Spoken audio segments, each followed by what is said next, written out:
Ladies and gentlemen, I want to welcome you to Lunch and Learn here in March. Uh, I know you're enjoying a wonderful lunch, courtesy of Watkins Catering. And hopefully we'll be moving into dessert here. I see that's a wonderful cake we have for dessert. So thank you for coming. My name is Michael Coyan. I'm the Executive Director of Harmon Museum and the Warren County Historical Society, and I'm filling in for John Zimkus today. I want to give you right now a brief update on all the various things that are going on in the next month at the museum and ask that you participate if you would so like. One of the things that we're initiating this year is a Member Appreciation Week. We really do appreciate the membership. As a matter of fact, we refer to our members almost as though they were family. So the week of April 2nd through the 6th, there are going to be some special things going on for those who are members of Harmon Museum and the Historical Society. On Tuesday, April 2nd, we're keeping the museum open until 8 p.m. for members. There'll be light refreshments served, and we'll have gallery talks in one of many galleries all through the museum. So if you were ever interested in a little bit more in-depth about paintings or furniture or things in the Armstrong or folk art, please join us for that evening. On Thursday the 4th, we have a little event called Consult a Curator. So if you have something at home that you were wondering about, a piece of textile work perhaps, or maybe an old book, you can go ahead and register and bring that in, and one of our curators from our staff will be there to help you learn a little bit more about the object that you're presenting us. And on Saturday, the 6th of April, from 11 until 1, the noted antiquarian and expert Frank Farmer Loomis will be here to do an antique appraisal for our membership. One item per person, and if it's a large object like a piece of furniture, get as many photos if you can, bring them in, and we'll have you register for a time to sit down with Frank, and he'll be more than happy to do appraisals for you in that time frame. Also on that 6th, the Beetle Cabin will be open from 11 to 1. And as a matter of fact, that craft will be making wooden clothespin dolls. So that's something new to challenge young people with who probably don't even know what clothespins are. But nevertheless, we'll give a wonderful time with that out in Beetle Cabin. On the 11th of April, we have a return to Music at the Museum. That's Thursday evening at 7 o'clock, and it's stormy weather, soft, or shall we say, cool jazz. So join us for some jazz on the 11th of April. On the 17th of April, we return to Lunch and Learn, and the topic is Charles Dickens visits Lebanon in his own words. So at 1 p.m. on the 20th of April in 1842, Charles Dickens and his wife and his assistant alighted from a carriage in front of the Bradley House, which we know as the Golden Lamb. And of course, the story of his bad review starts right there. So join us to know about Dickens and his visit to Lebanon and the environs of Warren County on April the 17th. On the 25th of April, if you are available at 1 o'clock, up on the Village Green, we're having something a little bit different. We have had high teas for our membership and for those who are interested, but this is a little different. Join us for tea and a little murder. So perhaps there'll be a little bit of a mystery going on that you might want to join in helping solve at Lady Butterschmear's manor. So that should be an intriguing thing for you. On the 27th, we have Black Bag Bingo here in this room, but this is a very special bingo because this bingo will benefit the Beetle Cabin Fund and the Harmon Museum Endowment. So it's something that we would encourage you to come. It's a time when everybody has a lot of fun, and I can't think of better causes to benefit at this point in the game. So join us for Black Bag Bingo on the 27th, and all of these things are on the website.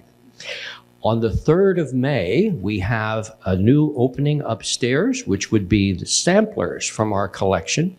And in mentioning that, last Friday, If you notice the cards on your table, the work of Chuck Marshall, of beautiful Ohio, opened up in the Simendinger Gallery. Chuck is one of, if not the premier painter of Ohio landscapes. And if you have time this afternoon, please go up and look at that magnificent collection of paintings. They really are thrilling to see. And if you would like, I'm sure Chuck would love to sell them to you if you so fall in love with one. That would be incredible. Another thing I want to announce that will happen on May the 10th at 6:30 in the evening will be the Warren County Historical Society and Harmon Museum annual meeting. This is required by our Constitution, and we'll be looking at new officers and board members at that, and there will be additional information to follow in the newsletter that will be coming out this week. So the medallion will be published and in your mailboxes by perhaps this weekend or the top of next week at the latest. Thank you. Enjoy your dessert, and we'll be with you in just a moment. Thank you. It's my pleasure to introduce someone who's not a stranger to you. She has entertained us and informed us and educated us on 2 previous Lunch and Learns. And Linda is not just a wonderful presenter for Lunch and Learns, but she's always around the museum as well. So she wears a couple of hats here at any rate, and we're so appreciative of that. So this incredible collection of antique and vintage items associated with the Easter holiday. She's going to share those with us today. And with no further ado, I want to introduce Linda Martin. Thank you. On. Don't expect me to sing. That's what she said. That would be really bad. So are we good back there? Good? Okay. For those of you that don't know me, I'm not new to the museum, as John had said, and Michael. I've done Christmas before, Halloween before. I don't know if any attended any of those, but it's really a passion for me in life. I've been collecting for about 30 years plus. Yesterday, when I was setting this up with my sister, I thought how many mornings I got up at 5 o'clock in the dark, in the cold, and tromped around an outdoor flea market and came home with one item. You know, as the years progressed, it would get more, and I could afford more. So that's where my life takes me. Many weekends, we go to flea markets. I hit the thrift stores. We go to inside malls, antique malls. We go to just about anything that we can find. I'm not a big garage sale person, so I don't go to garage sales. I do have friends that find things, but I'm not a garage sale person. So I don't hit those in my neighborhood, only when they tell me the great stuff they find. So anyway, so John and the museum did ask me to do Easter, so I hope some of these items might resonate with you, that you've maybe had, or that you did with your children, or if you have any questions along the way, or stories you want to turn it off. We don't need it. She says, I don't have to have it. Good? Better? Good. Got 2 hands free. All right. So we'll kind of walk down memory lane here. If you see things you like. As always, I ask if anybody has any Easter in their basement they're wanting to get rid of. I will give you my phone number. That would be an easy pick. So as we start out, usually a lot of Easter is with candy. Everything is candy, candy, candy with Easter. I representative of a few companies that I like. Fannie Farmer, Whitman's. Let's see who else we had. Yeah, we had Fannie Farmer. Russell Stover is a big one in our area, I believe. Also Schraff's, which is this little bunny here, this beautiful Easter box here. Someone would have gotten. The Bunt candy sign, I've had it for quite some time. My husband found out early on in our marriage that he could go and buy me a vintage item and not have to go to the mall and buy me a sweater.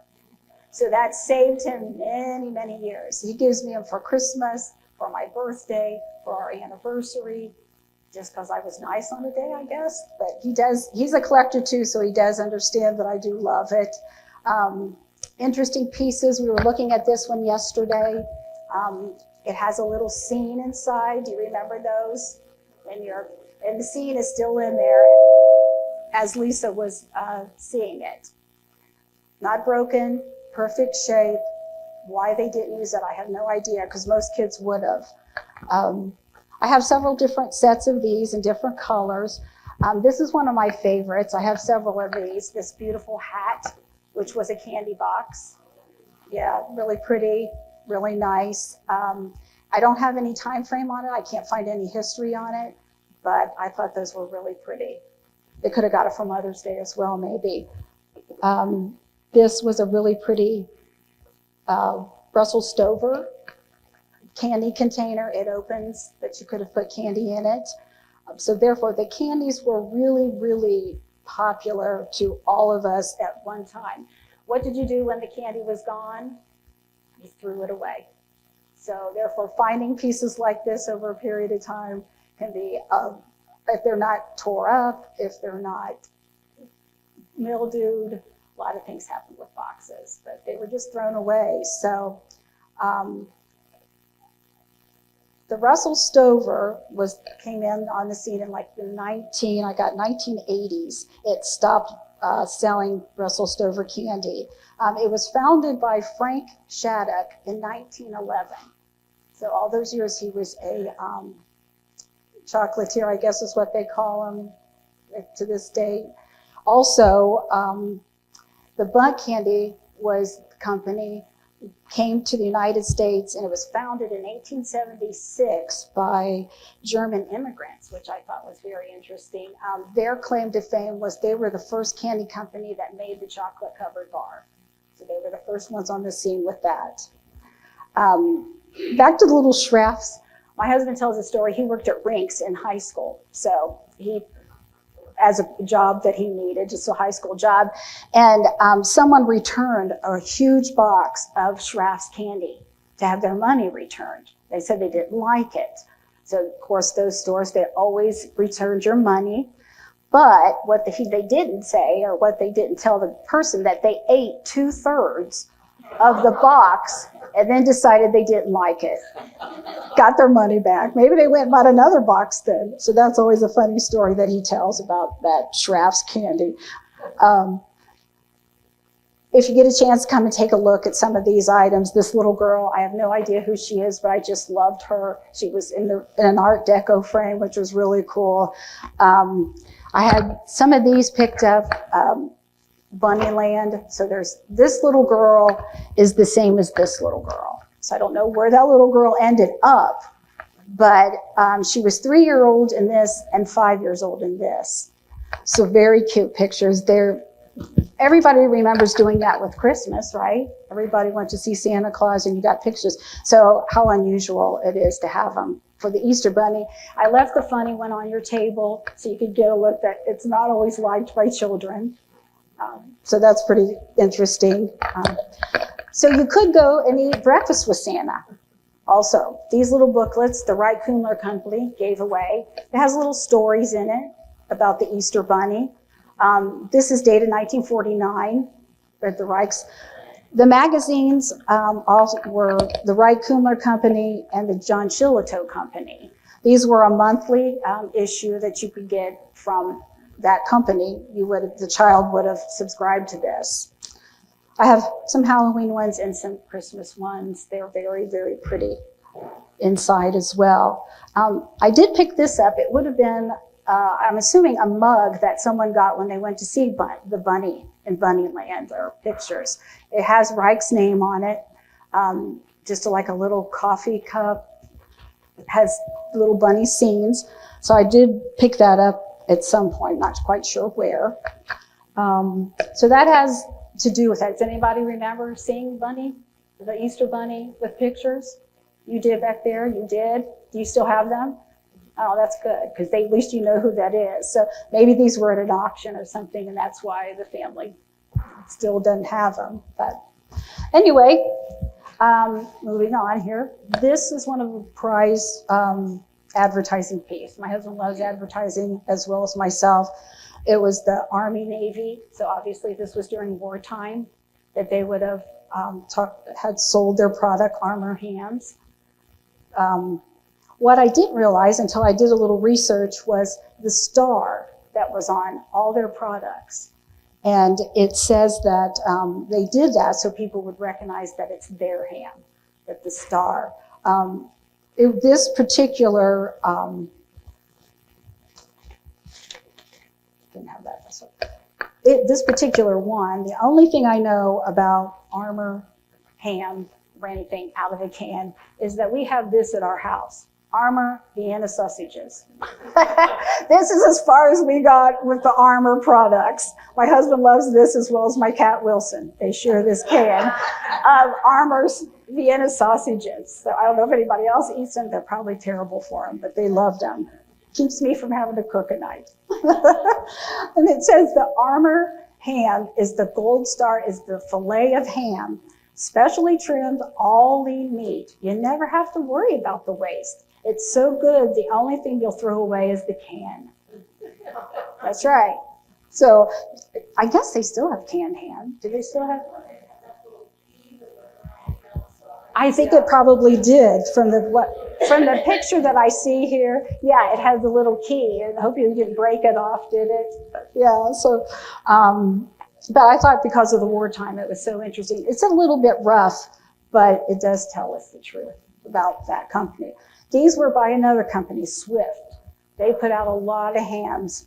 I'm not familiar with that. There's not a lot on it, but I do have some other pieces, but these are my two prized pieces that I love the most due to the fact that they're cheerful. Come buy our ham, little glasses.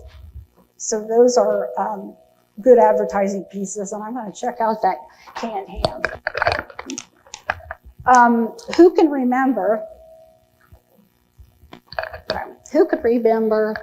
cottage cheese containers that have Happy Easter on them? These were put out by Borden, this particular brand. I don't remember these. We don't remember these. I don't know if we never bought cottage cheese. We didn't, but then you were supposed to, and then you would make an Easter basket out of it. So it had the graphics around it. It has a little hole on each side that you could have made your own Easter basket at the time, so there was no waste with that as well. Or that would be a lot of candy, but it's a really pretty little piece, and they were smart to do that. It's made by Seal Test. I think this one was a Seal Test product. And it says, your children will love these bright and colorful Easter baskets. A variety of gay Easter colors, reds, blues, and yellow. Get a complete set. So they must have had, I think they had other sizes too. I think there's bigger sizes of that. But I love the graphics on all of these because they're so sweet. So, girly candles, Gurley candles. Did anybody have these in their home at all holidays? They had Thanksgiving, Easter, Christmas. They're hard to find because people would light them and use those.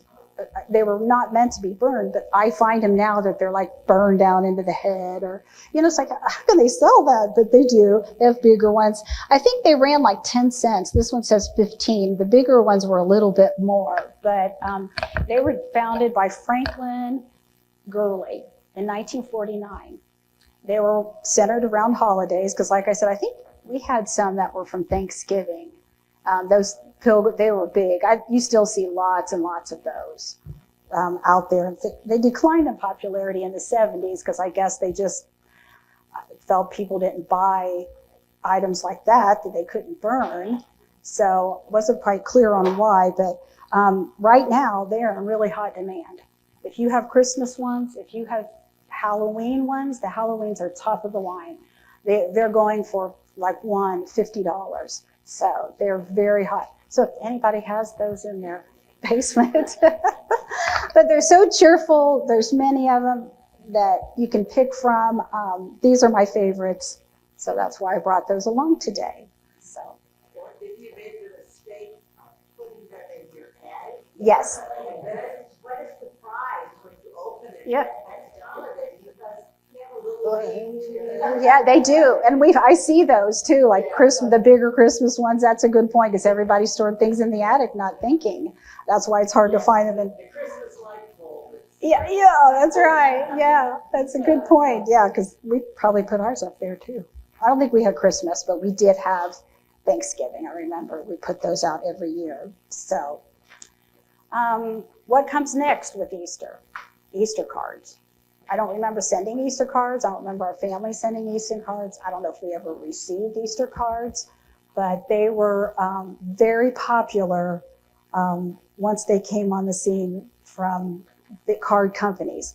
These particular ones are all Gibson cards, Gibson advertising, because Gibson was in our area. It was in Cincinnati, Ohio. I think it still is producing them. So Gibson is the third largest card company behind Hallmark. So everybody probably had Hallmark. Everybody had American Greetings. So I had to dig through my collection to try to find just Gibson, so I would have those to represent. Also, we put cards here. Everybody can see that. Very sweet cards from grandmas to grandmas. Just a very array of bright, cheerful colors that came on, which is good. After the winter, you started seeing these colors, these pastel colors, so you're very happy with those. It was George Gibson is the one who founded in 1895 cards. Postcards were on the scene first. They were early 1900s, but people found that they couldn't write very much on a postcard because of such a small area. So he was the one that founded the popular French fold card, where the card was folded. So he was known for that. So you know how you get cards now, 4-fold, one piece of paper. So then you have this card now. These were what became his trademark. It was called the popular French fold card, which that sounded pretty great. Yeah, who knew, right? So today they sell 546 million cards, current time. That's a lot of cards that go out of that company. And that's just his company. That's not Hallmark or American Greetings. That's just his. So does anybody send Easter cards to their? Yeah, good. I know they're not quite as sweet as they are now. I think they're a little more flat, in imagery. But so this would have been in the store, little bunnies with eggs. This was a great piece that my husband got me, I think for my birthday, so I love that. And then just different cards of different sizes are a lot to see. There are a lot out there. I look through piles of people's cards. Some of them are sad, some of them are happy. But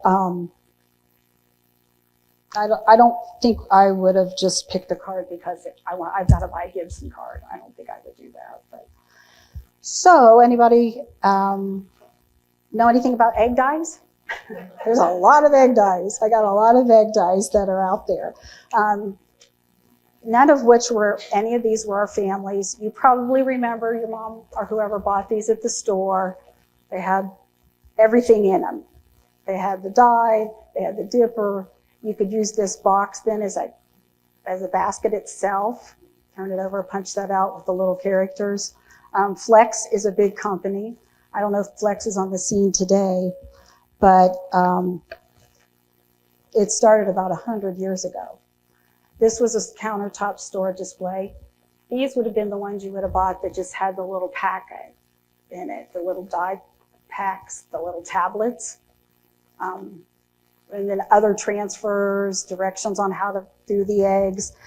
We were talking yesterday about how you had to use vinegar and water in a little cup, and then you put the little tablet in, it fizzed, and then you had these brilliant colors. Those were the ones we had. Those are the ones we had at home. I remember our mother would put down newspaper all over the kitchen table, because and we had the little melamine cups, and we would have different colors. So my sister and I, we'd make these eggs. Or then when my brother would either decide to pitch in or do whatever, then they start mixing them. So then in the end, you got a black egg or an ugly purple one. You know, they just couldn't leave it. They had to just do something. So we always enjoy that. But then they had liquid. They have all kinds of liquid. We never had liquid. Probably with 4 kids, my mom said no thanks. We're not buying anything liquid. Paws is still in business today. You can still buy paws. I saw them at the grocery the other day, but they're not really that pretty. Look how pretty they make the boxes back then. Lisa was looking at this one because then once you did it, you just put them in the back as they were drying. So you could get that done too. I kind of remember that. Do you remember that? Yeah. But just the sweetest little Susan on there. So that is a good one. I probably have 7 or 8 I didn't bring. Different names for that. But this little candy cart, I put them in with other little things. Does anybody remember these little bottles that came with the dye? They're made like a rabbit. Nobody. They have a little rabbit face on them. You would have pulled that out, dripped it into as you're coloring. Yeah, we didn't have those either.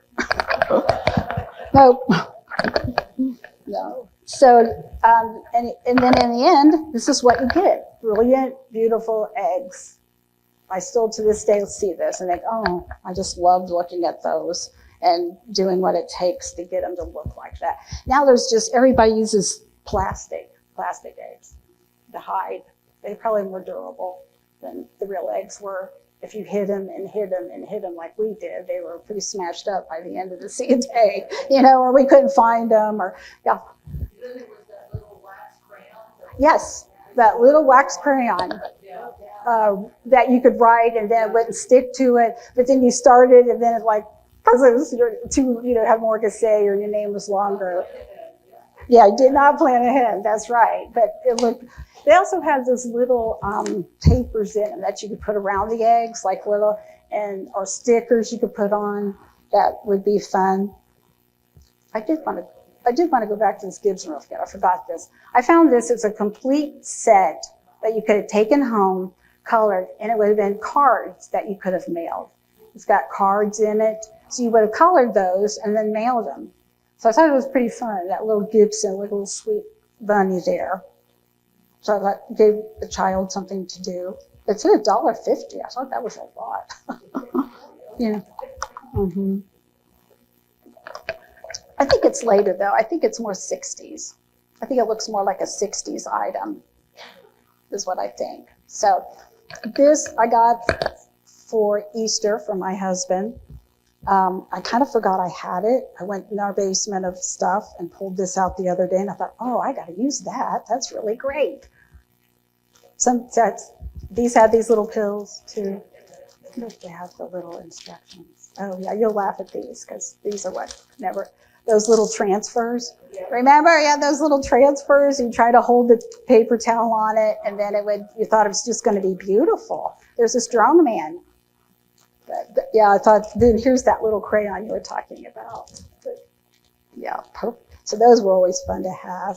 I have a lot of these, so there's a lot of different images on them that I just love. They really do the whole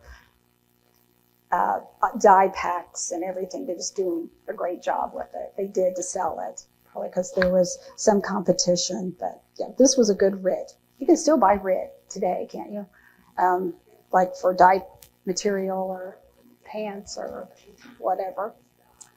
So any questions on that, or anybody have story of their egg dyeing? Anybody have kids that egg dyed and every year? No? Oh yeah, that's true.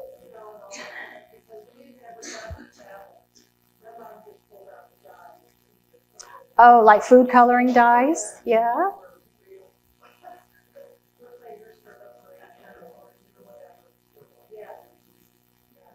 Yeah, we had that as well. We use the little wires. Yes, this little wire that's like on here. You tried to bend it and put it down in there. It never worked. We used spoons. Then the egg drops back down and the splatters. Yeah, see, that's why my mother put down newspaper. But that's a real, I don't think this has a date on it. Oh, this does say 1967. So that's probably when I was doing it, 1967. So it was fun. Always had fun with that. So, oh, they do. Yeah, I do have some of those. I should have brought one of those. Yeah, I do have those shrink wraps. I don't know time frame on those though. Can you recall, like probably sometime in the 60s?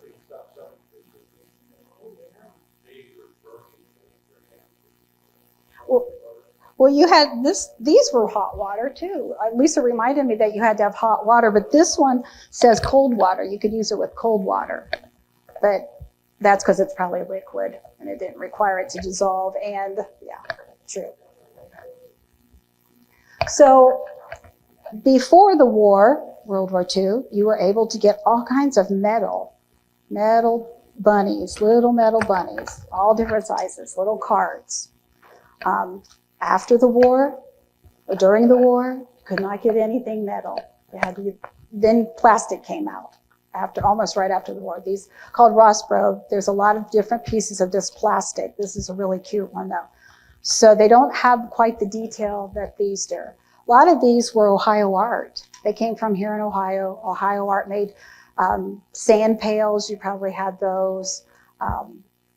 They also did a lot of cans for candy and cookies and whatever. They did that. So today, there's no longer an Ohio art that does produce much of these. But I did have this really fun corsage. Some little mom wore that probably to Easter. I put that in there for color.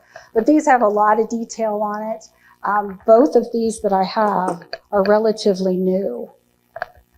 This one's a little bit older, but these are new to my collection. I just love them. Their little faces, they're in a hurry to get that egg to the person who needed to get that. So interesting, no metal during the war. Afterwards, then they came back onto the scene a little bit. These are called pulp. They're pulped. They're lightweight. They're made like out of an egg carton material. They came on the scene in the 1950s. They would hold special treats. They were candy containers, so you would put candy in each one of these. Some of them don't, but they're just representing a time frame of when you could a collection. These are kind of new for me. They always have these beady red eyes, all of them at this time frame. They all have these little beady red eyes. Sometimes they have them to where they almost look like they're staring, and if you watch, they stare right at you. So that was one thing that people always thought, well, yeah, if they have the beady red eyes and they have an opening, like a pontiff opening, they're more vintage. You can buy newer ones today, reproductions, but the old ones always have like an opening from where the mold, was placed. They would put these in, mold them with wet paper, cardboard, and that's what they came out with. They do have them. They do have a lot of Santas that are made out of this. I don't know if anybody collects the Santas that these are made of. I do have a few of those, but the Easter ones are a little harder to find in a condition because what happened to them, you can see a little bit gnarling on their ears. So if you can find them that don't have any of that, it's really a good find. So I like those a lot. They display well. They don't reflect, but this is kind of like the king of all. It's got those beady eyes too, staring at us. So, but they were, the Halloween ones that they have are tremendously sought out. The Halloween things that are made out of pulp are out of sight, lanterns. Just a lot of those. So I do have some of those. I don't know if any of you remember one of my talks on Halloween. We did have a whole slew of those, but I think they held up too, and they didn't get destroyed because they're easily packed away. They don't require a lot of attention once they go. So I had a few interesting candy boxes.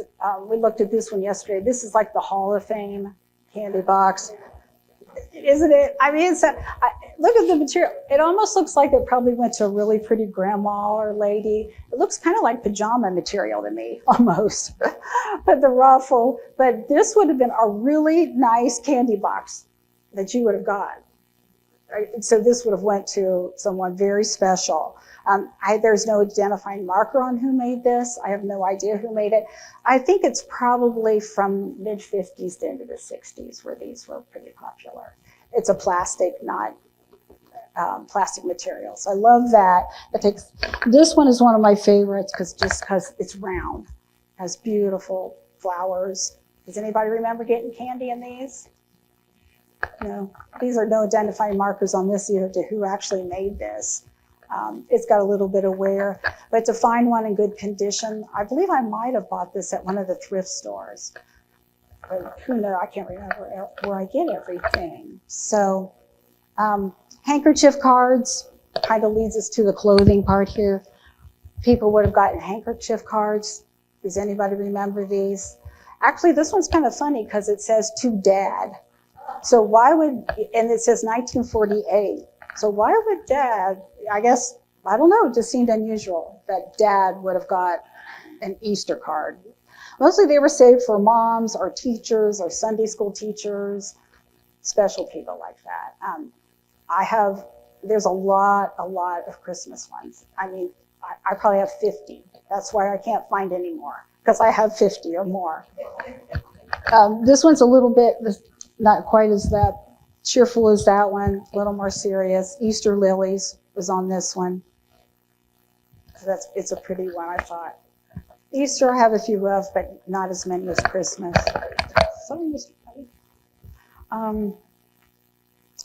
So that leads us to clothing.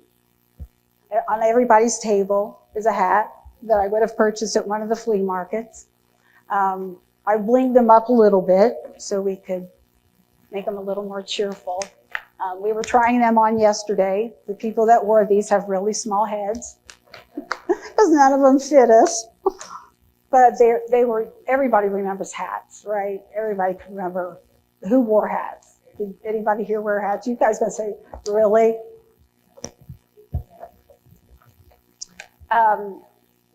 Funny story, my sister and I, we grew up Catholic. We were in the Catholic church at Easter with our vest on, and we spent our time counting hats.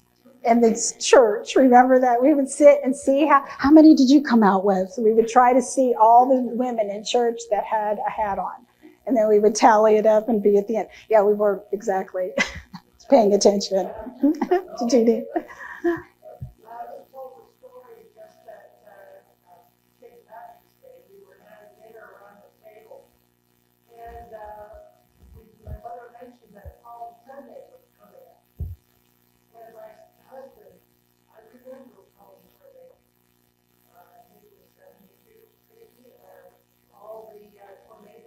Oh, yeah, that would have been, that was 74.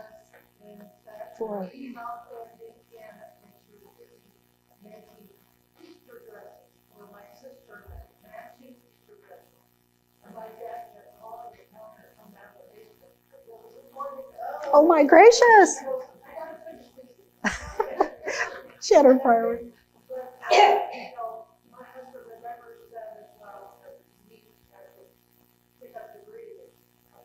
Oh, wow.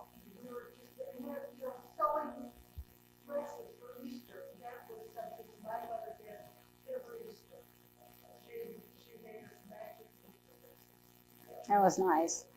We had nothing matching. I don't think our mother didn't sew. She was not a craft person, but I know we always have pictures of our house that the four of us, my sister and two brothers, that we'd stand in the same bush all the time in front of this bush. We had to go out in front of the bush with our Easter clothes on. We wore gloves to church, and the gloves that you have on there are family gloves that you have, our family's gloves. No? Yes? Oh, okay. So family gloves. We always had our white gloves on. We probably took them off and threw them in a drawer and then had to look for them every Sunday morning. That's probably why we were always late to church. So I've decided I'm going to collect jewelry. I like these jewelry pins. I have Christmas ones. These aren't exactly, the only one that really represents, I guess, is the Easter pin. That's a rabbit. But they're so beautiful. They're done so beautiful, the older ones. I can find them fairly inexpensive, so now I'm accumulating that. It's a small thing to collect. These original cards with these that I bought at one of the shows. We go to a holiday show in Ohio once a year. It's near Akron, Ohio. It's nothing but a huge room, probably double this room, if not more, of nothing but holiday items, all holiday items. It's overwhelming, even for me, who's collected for a long time, that you walk in this room and there's like thousands of items that you think, I can only buy 5, you know, or 10, or I didn't bring enough money. But it's really fun because a lot of the collectors we know that save things for me at times at shows. But it's the first time I went, I was just numb. I could not even move. My husband said, you couldn't even move, Linda, you just stood. But this was one of my first finds for Easter was at that show. To this date, we still go every year. It's on Memorial Weekend. It's a lot of fun. I see people I know that are collecting, and it'd be like a room full of chocolate. You know, it's like, which one would I pick? Which one would I have? So those are, this is a new thing. This was my sister's mother-in-law's hat that she wore. It's a beautiful hat. Still has the hat pin attached that she used for that. So that's why she gets the place of honor today is up here, because in her memory of her hat that she wore. I could have Jane probably model that, but in the end, we'll catch that at the end. But yes, so the gloves, like we said, were our family's. Lots of other this little girl, I like this advertising piece that she's putting on her little bonnet. That would have been an advertising piece, as well as the bunnies in their best dress as they go. That we love. Our little mannequin that we put together, I bought this dress. This is our grandmother's silk scarf. Don't know whose hat this was, but isn't it just fabulous? I mean, look at that. It's just beautiful to think that they would have worn that out. So this is really fun. This is our mother's purse. These are our gloves. I'm not quite sure if they were grandmother's or our mother's. I don't think it was our mother's. It must have been grandma's. I don't think my mom would have worn gloves at the time. So. Our mother was not Catholic. She was the only one. So I do believe that over a period of time, she became a member of the Catholic Church. My father was a very devoted Catholic. So we went to church every Sunday. We felt that it was probably an hour of peace that my mother got on those days. That we would go to church, there's 5 of us, Mom would stay home, drink her coffee with an hour of peace. I always felt that that's why she was there. She would go with us on Christmas and Easter, but the rest of the time we were with our father who took us. And we lived not too far from the Catholic Church, but we always left our house. It started at, say, 10:30. We left our house like at 20 after 10. And we had Central Avenue that had 1 million traffic lights. So we would start getting nervous that we were going to be late to church. And you know what happens when you're late to church? You get the front rows to let everybody know that you were late, that where were you? When we also had a train, so we were worried that the train would catch us. So you're concentrating on the bunnies and the Easter egg, not the religious. Yeah, more of the secular type of Easter. That is, I do have religious pieces. I have a lot of, but I did not bring those. I wanted to bring the cheerful, happiest, and some of those are very interesting too. Yeah, and not to be forgotten. So I do have a lot of that too. So, does anybody have any questions or yeah? I do. This was, luckily I took everything and put it in my cabinets at home. I decorate my whole house with it. So this was easy because then I could just go and pick what I wanted to talk about or pick it out and bring it so everybody could see it. But yes, I have a lot of Easter still at home that I have not. I have them in cases, yeah, fireplace. We have a big TV armoire that I put mostly the bigger pieces up above, lighted, candy boxes. So yes, So our family does get that free tour on Easter, including their dinner. So, but we do, my husband and I have a lot of fun with it. He collects, I collect. We have a big basement. So it's a lot of containers that I keep mine more organized than his. He's not always so organized. But I can only count for myself. But I was telling him I had like 27 of those big Rubbermaid for Christmas. That's what came out of my basement for Christmas. This was probably 12. So not too bad. And it's flat. A lot of it's flat. So, I mean, yeah, I do. I don't do that because I don't think eggs hang in trees. But I do have neighbors that do that, but I don't have a tree to do that. But I do decorate some outside, which I plan to do in the next couple of weeks because it's going to be here next week. So it came out quick this year, didn't it? I'm sorry? That's right. We did go palm. We'd bring those palms home and we would braid them. Are they braided? Is that what they were? And we always had those every Palm Sunday. So, any other questions? Anything else? Any story you want to share about Easter? No? The first year we were married, we had a dog, and we had a low fireplace, and we hid Easter eggs for one of the kids. And we counted them, which you always did. Remember, you counted them because you can't remember. We got up the next morning, and about 4 of them were missing. I said, "Did you put those there?" I said, "No." He said, "I put them there." So we found out probably the dog ate 4 hard-boiled eggs, shell and all. I was like, okay, in the future, put stuff up higher, you know. So we did learn that with animals and dogs. I guess they like eggs anyway. I think dogs do. Did your dog like eggs? Does he eat eggs? Yeah, okay. That's a good thing to remember. So. But I appreciate the museum inviting me to come back. I'm always happy to display my wares with people. And if they have any questions or if you want to come by my house, I'll give you a nickel tour. Check those basements to see if you have anything hanging around that you would like to donate to the cause. So yes, so I'd like to thank Jeannie. Oh. I did have some Easter baskets. Remember the old woven ones? I did have 1 or 2 of those, and I thought of bringing, but I only had so much space, and I guess I could have hung it or something. But yes, I do remember those. And who can remember that you got those paws eggs? You had like 5 in a pack, and they still make them. Who had to eat the maple nut in your family? Remember the maple nut? It was your dad, yes. Go for it, he'd take it. Yeah, the maple nut was always a question. It's like, who's going to end up with that? That wasn't our house. Yeah. It's called the Midwest Holiday Show. It's called Midwest because it's in the Midwest. People come from all over. It's near Akron. It's in Canfield. Do you know where Canfield is? That's Canfield Fairgrounds. So near Akron. So yeah, I start saving my pennies early to go there because yes, things have gotten more expensive with holiday items because people threw it away. Yeah, we just threw stuff. Nobody can't keep everything. So yes. So, Lisa, do you have a question?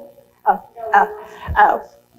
Okay. All right. Yeah. So it was nice of the museum to offer for me to come again. If you have anything, I'll be hanging around. If you got any questions. I'm sorry. I had one more thing. Sorry, I got one more thing. Just a few stats. We buy $2.6 billion worth of Easter candy in the United States every year. Billion. So does anybody know what the number 1 candy at Easter?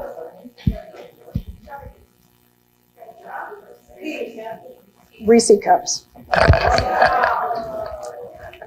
She gets a Reese cup of her own. Okay. There, you might have to fire for it. I think so. And what do you figure the least is? The least candy nobody really wants. Well, that too, of course.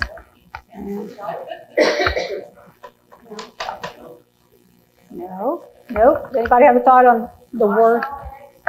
It's not marshmallow, eggs. Peeps.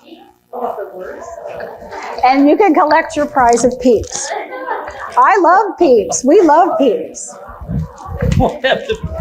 Do you eat them fresh out of the pack, or are they stale? Stale. They're better when they're stale. You can't eat them fresh. We eat them stale. Oh. I like my apokos in them. So Great. yes, they get. So yeah, there's 700 million though bought in the United States every year of peeps. So somebody's liking them. Yeah. Yep. So that's all I have to say. Well, Linda, give her a round of applause for Thank you. sharing her collection. Oh, thank you so much. I appreciate it. Thank you very much. Oh. And besides mayonnaise, this is the one thing Finnegan will not Oh, eat. darn it. Mayonnaise. At any rate, I want you to be sure to join us next month for a little bit of Charles Dickens and his visit to Lebanon. But since we have all of this incredible Easter out here for us, I'm sure Linda will be here to answer any questions for you to take a closer look. And no pun intended, but if you haven't gotten preparations for Easter, hop to it, folks. Thank you.